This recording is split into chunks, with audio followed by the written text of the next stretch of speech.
शिव बाबा याद है ना। ओम शांति। 4 मई 2024 के ईश्वरीय महावाक्य पहले सुनते हैं। मुरली के मुख्य पॉइंट्स। बाबा ने कहा, तुम्हें इस बात में पूरा निश्चय होना चाहिए कि हम चक्रवर्ती राजा बनने के लिए अभी स्वदर्शन चक्रधारी बने हैं। जब योग में स्वदर्शन चक्रधारी बन बैठेंगे तो रिफ्रेश हो जाएंगे। बाप तुमको अभी लायक बनाने आए हैं, इसलिए वृक्षपति शिव बाबा तुमको जो सुनाए वह एक एक अक्षर केवल कागज पर नहीं बल्कि दिल पर नोट करना चाहिए। जो अच्छी रीति पुरुषार्थ करेंगे वही पास होंगे, बाकी सब प्रजा में चले जाएंगे। फिर बाबा ने कहा, तुम यहाँ आए ही हो विष्णु वंशी में आने के लिए, अर्थात लक्ष्मी नारायण बनने के लिए।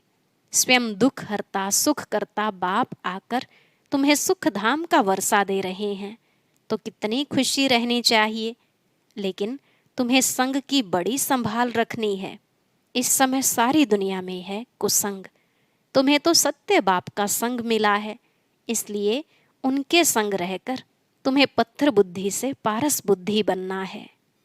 लास्ट में बाबा ने कहा, श्री श्री शिव बाबा की मत पर चलने से ही तुम श्रेष्ठ देवी देवता बनते हो। जब तुम निर्विकारी थे तो तुम्हारे अंदर बहुत ताकत थी, सारे विश्व पर अकेले राज्य करते थे। अब तुम फिर से बाप को याद कर उनसे ताकत ले रहे हो, तो निरंतर याद में रहने का अभ्यास होना चाहिए। अब सुनते हैं महावाक्यों को विस्तार से। बाबा ने कहा, मीठे बच्चे, बाप जो सुनाते हैं वह तुम्हारे दिल पर छप जाना चाहिए। तुम यहाँ आए हो सूर्यवंशी घराने में उच्च पद पाने, तो धारणा भी करनी है। प्रश्न, सदा रिफ्रेश रहने का साधन क्या है? उत्तर, जैसे गर्मी में पंखे चलते हैं तो रिफ्रेश कर देते हैं, ऐसे सदा स्वदर्शन चक्र फिराते रहो तो रिफ्रेश रहेंगे। बच्चे पूछते हैं, स्वदर्शन चक्रधारी बनने में कितना समय लगता है? बाबा कहते, बच्चे 1 सेकंड। तुम बच्चों को स्वदर्शन चक्रधारी जरूर बनना है, क्योंकि इससे ही तुम चक्रवर्ती राजा बनेंगे। स्वदर्शन चक्र फिराने वाले सूर्यवंशी बनते हैं। ओम शांति। पंखे भी फिरते हैं, सबको रिफ्रेश करते हैं। तुम भी स्वदर्शन चक्रधारी बन बैठते हो तो बहुत रिफ्रेश होते हो। स्वदर्शन चक्रधारी का अर्थ भी कोई नहीं जानते हैं, तो उनको समझाना चाहिए। नहीं समझेंगे तो चक्रवर्ती राजा नहीं बनेंगे। स्वदर्शन चक्रधारी को निश्चय होगा कि हम चक्रवर्ती राजा बनने लिए स्वदर्शन चक्रधारी बने हैं। श्री कृष्ण को भी चक्र दिखाते हैं, लक्ष्मी नारायण कंबाइंड को भी देते हैं, अकेले को भी देते हैं। स्वदर्शन चक्र को भी समझना है, तभी चक्रवर्ती राजा बनेंगे। बात तो बहुत सहज है। बच्चे पूछते हैं, बाबा स्वदर्शन चक्रधारी बनने में कितना समय लगेगा? बच्चे 1 सेकंड। फिर तुम बनते हो विष्णुवंशी। देवताओं को विष्णुवंशी ही कहेंगे। विष्णुवंशी बनने के लिए पहले तो शिववंशी बनना पड़े, फिर बाबा बैठ सूर्यवंशी बनाते हैं। अक्षर तो बहुत सहज हैं। हम नए विश्व में सूर्यवंशी बनते हैं। हम नई दुनिया के मालिक चक्रवर्ती बनते हैं। स्वदर्शन चक्रधारी सो विष्णुवंशी बनने में 1 सेकंड लगता है। बनाने वाला है शिव बाबा। शिव बाबा विष्णुवंशी बनाते हैं, और कोई बना न सके। यह तो बच्चे जानते हैं। विष्णुवंशी होते हैं सतयुग में, यहाँ नहीं। यह है विष्णुवंशी बनने का युग। तुम यहाँ आते ही हो विष्णुवंशी में आने लिए, जिसको सूर्यवंशी कहते हो। ज्ञान सूर्यवंशी अक्षर बहुत अच्छा है। विष्णु था सतयुग का मालिक, उसमें लक्ष्मी नारायण दोनों हैं। यहाँ बच्चे आए हैं लक्ष्मी नारायण अथवा विष्णुवंशी बनने के लिए। इसमें खुशी भी बहुत होती है। नई दुनिया, नई विश्व में, गोल्डन एज विश्व में विष्णुवंशी बनना है। इससे उच्च पद और है नहीं। इसमें तो बहुत खुशी होनी चाहिए। प्रदर्शनी में तुम समझाते हो, तुम्हारी एम ऑब्जेक्ट ही यह है। बोलो, यह बहुत बड़ी यूनिवर्सिटी है। इसको कहा जाता है रूहानी स्पिरिचुअल यूनिवर्सिटी। एम ऑब्जेक्ट इस चित्र में है। बच्चों को यह बुद्धि में रखना चाहिए। कैसे लिखें जो बच्चों को समझाने में 1 सेकंड लगे? तुम ही समझा सकते हो। उसमें भी लिखा हुआ है, हम विष्णु वंशी देवी देवता थे जरूर, अर्थात देवी देवता कुल के थे, स्वर्ग के मालिक थे।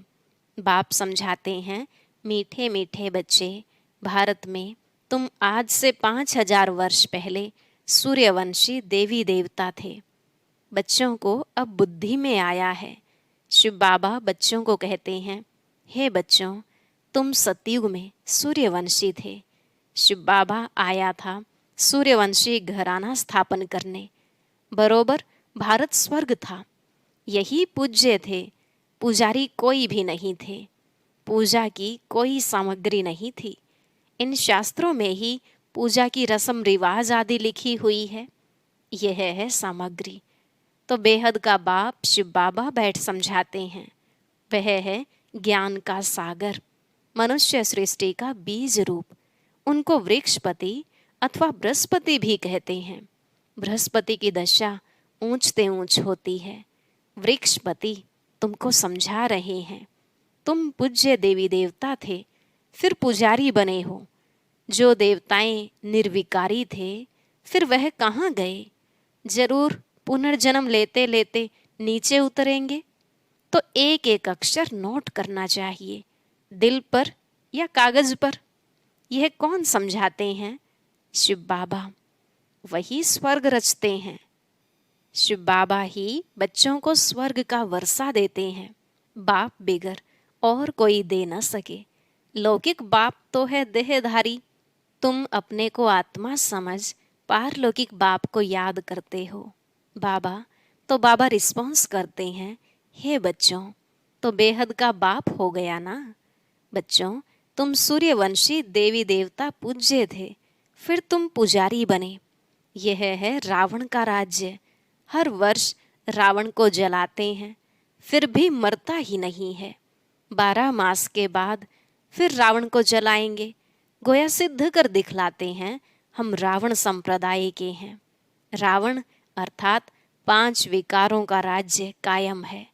सतयुग में सभी श्रेष्ठाचारी थे। अभी कलयुग पुरानी भ्रष्टाचारी दुनिया है। यह चक्र फिरता रहता है। अभी तुम प्रजापिता ब्रह्मावंशी संगम युग पर बैठे हो। तुम्हारी बुद्धि में है कि हम ब्राह्मण हैं, अभी शूद्र कुल के नहीं हैं। इस समय है ही आसुरी राज्य। बाप को कहते हैं, हे दुख हरता सुख करता। अब सुख कहाँ है? सतयुग में। दुख कहाँ है? दुख तो कलयुग में है। दुख हरता सुख करता है ही शिव बाबा। वह वर्षा देते ही हैं सुख का। सतयुग को सुख धाम कहा जाता है। वहाँ दुख का नाम नहीं। तुम्हारी आयु भी बड़ी होती है, रोने की दरकार नहीं।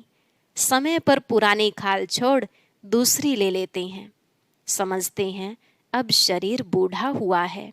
पहले बच्चा सतोगुणी होता है, इसलिए बच्चों को ब्रह्मज्ञानी से उच्च समझते हैं, क्योंकि वह तो फिर भी विकारी गृहस्थी से सन्यासी बनते हैं, तो उनको सब विकारों का पता है। छोटे बच्चों को यह पता नहीं रहता है। इस समय सारी दुनिया में रावण राज्य भ्रष्टाचारी राज्य है। श्रेष्ठाचारी देवी देवताओं का राज्य सतयुग में था, अभी नहीं है। फिर हिस्ट्री रिपीट होगी। श्रेष्ठाचारी कौन बनावे? यहाँ तो एक भी श्रेष्ठाचारी नहीं। इसमें बड़ी बुद्धि चाहिए। यह है ही पारस बुद्धि बनने का युग। बाप आकर पत्थर बुद्धि से पारस बुद्धि बनाते हैं। कहा जाता है, संग तारे कुसंग बोरे। सत बाप के सिवाय बाकी दुनिया में है ही कुसंग। बाप कहते हैं, मैं संपूर्ण निर्विकारी बनाकर जाता हूँ। फिर संपूर्ण विकारी कौन बनाते हैं? कहते हैं, हम क्या जाने। अरे निर्विकारी कौन बनाते हैं? जरूर बाप ही बनाएंगे। विकारी कौन बनाते हैं? यह किसको पता नहीं है। बाप बैठ समझाते हैं, मनुष्य तो कुछ भी नहीं जानते हैं। रावण राज्य है ना, कोई का बाप मर जाता है, पूछो कहाँ गया, कहेंगे स्वर्गवासी हुआ। अच्छा, तो इसका मतलब नरक में था ना, तो तुम भी नरकवासी ठहरे ना। कितना सहज है समझाने की बात। अपने को कोई भी नरकवासी समझते नहीं है। नरक को वैशाल्य, स्वर्ग को शिवालय कहा जाता है। आज से 5,000 वर्ष पहले इन देवी देवताओं का राज्य था। तुम विश्व के मालिक महाराजा महारानी थे, फिर पुनर्जन्म लेना पड़े। पुनर्जन्म सबसे जास्ती तुमने लिया है। इनके लिए ही गायन है, आत्माएं परमात्मा अलग रहे बहुकाल। तुमको याद है, तुम पहले पहले आदि सनातन देवी देवता धर्म वाले ही आए, फिर 84 जन्म ले पतित बने हो, अब फिर पावन बनना है। पुकारते भी है ना, पतित पावन आओ, तो सर्टिफिकेट देते हैं कि एक ही सतगुरु सुप्रीम आकर पावन बनाते हैं। खुद कहते हैं, इसमें बैठकर मैं तुमको पावन बनाता हूँ। बाकी 84 लाख योनियां आदि है नहीं, 84 जन्म है। इन लक्ष्मी नारायण की प्रजा सतयुग में थी, अब नहीं है। कहाँ गई? उनको भी 84 जन्म लेना पड़े। जो पहले नंबर में आते हैं वही पूरे 84 जन्म लेते हैं। तो फिर पहले वह जाने चाहिए। देवी देवताओं की वर्ल्ड की हिस्ट्री रिपीट होती है। सूर्यवंशी चंद्रवंशी राज्य मस्ट रिपीट। बाप तुमको लायक बना रहे हैं। तुम कहते हो हम आए हैं इस पाठशाला व यूनिवर्सिटी में, जहाँ हम नर से नारायण बनते हैं। हमारी एम ऑब्जेक्ट यह है, जो अच्छी रीति पुरुषार्थ करेंगे वही पास होंगे। जो पुरुषार्थ नहीं करेंगे तो प्रजा में कोई बहुत साहूकार बनते हैं, कोई कम। यह राजधानी बन रही है। तुम जानते हो हम श्रीमत पर श्रेष्ठ बन रहे हैं। श्री श्री शिव बाबा की मत पर श्री लक्ष्मी नारायण व देवी देवता बनते हैं। श्री माना श्रेष्ठ, अब किसको श्री नहीं कह सकते, परंतु यहाँ तो जो आएगा सबको श्री कह देंगे, श्री फलाना। अब श्रेष्ठ तो सिवाय देवी देवताओं के कोई बन नहीं सकता। भारत श्रेष्ठ ते श्रेष्ठ था। रावण राज्य में भारत की महिमा ही खलास कर दी है। भारत की महिमा भी बहुत है तो निंदा भी बहुत है। भारत बिल्कुल धनवान था, अब बिल्कुल कंगाल बना है। देवताओं के आगे जाकर उन्हों की महिमा गाते हैं, हम निर्गुण हारे में कोई गुण नाही। देवताओं को कहते हैं, परंतु वह रहम दिल थोड़े ही हैं। रहम दिल तो एक को ही कहा जाता है, जो मनुष्य से देवता बनाते हैं। अभी वह तुम्हारा बाप भी है, टीचर भी है, सतगुरु भी है। गारंटी करते हैं मेरे को याद करने से तुम्हारे जन्म जन्मांतर के पाप भस्म होंगे और साथ ले जाऊंगा। फिर तुमको नई दुनिया में जाना है। यह 5,000 वर्ष का चक्र है। नई दुनिया थी सो फिर जरूर बनेगी। दुनिया पतित होगी, फिर बाप आकर पावन बनाएंगे। बाप कहते हैं पतित रावण बनाते हैं, पावन मैं बनाता हूँ। बाकी यह तो जैसे गुड़ियों की पूजा करते रहते हैं, उनको यह पता नहीं रावण को 10 शीश क्यों देते हैं, विष्णु को भी 4 भुजा देते हैं। परंतु कोई ऐसा मनुष्य थोड़े ही कभी होता है। अगर 4 भुजा वाला मनुष्य होता तो उससे जो बच्चा पैदा होता वह भी ऐसा होना चाहिए। यहाँ तो सबको 2 भुजा हैं, कुछ भी जानते नहीं। भक्ति मार्ग के शास्त्र कंठ कर लेते हैं, उन्हों के भी कितने फॉलोअर्स बन जाते हैं। कमाल है। यह तो बाप ज्ञान की अथॉरिटी है। कोई मनुष्य ज्ञान की अथॉरिटी हो न सके। ज्ञान का सागर तुम मुझे कहते हो ऑलमाइटी अथॉरिटी। यह बाप की महिमा है। तुम बाप को याद करते हो तो बाप से ताकत लेते हो, जिससे विश्व के मालिक बन जाते हो। तुम समझते हो हमारे में बहुत ताकत थी, हम निर्विकारी थे, सारे विश्व पर अकेले राज्य करते थे, तो ऑलमाइटी कहेंगे ना। यह लक्ष्मी नारायण सारे विश्व के मालिक थे। यह माइट उन्हों को कहाँ से मिली? बाप से। ऊंचते ऊंच भगवान है ना। कितना सहज समझाते हैं। यह 84 के चक्र को समझना तो सहज है ना, जिससे ही तुमको बादशाही मिलती है। पतित को विश्व की बादशाही मिल न सके। पतित तो उन्हों के आगे झुकते हैं, समझते हैं हम भक्त हैं। पावन के आगे माथा टेकते हैं। भक्ति मार्ग भी आधा कल्प चलता है। अभी तुमको भगवान मिला है। भगवानुवाच, मैं तुमको राजयोग सिखलाता हूँ, भक्ति का फल देने आया हूँ। गाते भी हैं, भगवान किसी न किसी रूप में आ जाएंगे। बाप कहते हैं, मैं कोई बैलगाड़ी आदि में थोड़ी ही आऊँगा। जो ऊंचते ऊंच था, फिर 84 जन्म पूरे किए हैं, उनमें ही आता हूँ। उत्तम पुरुष होते हैं सतयुग में, कलयुग में हैं कनिष्ठ तमोप्रधान।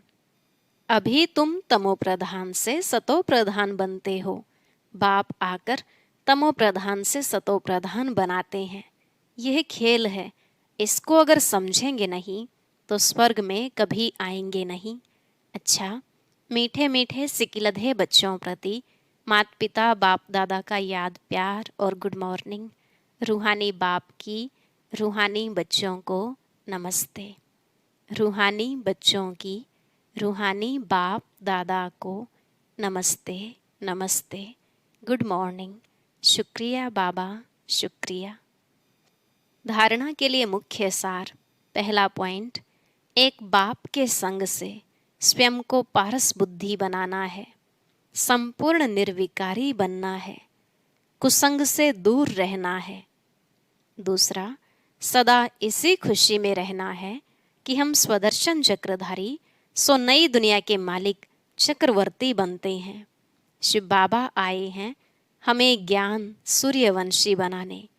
हमारा लक्ष्य ही यह है। आज का वरदान, विघ्नों को मनोरंजन का खेल समझ पार करने वाले निर्विघ्न विजयी भव। विघ्नों को मनोरंजन का खेल समझ पार करने वाले निर्विघ्न विजयी भव। बाबा ने कहा, विघ्न आना यह अच्छी बात है, लेकिन विघ्न हार न खिलाए। विघ्न आते ही हैं मजबूत बनाने के लिए।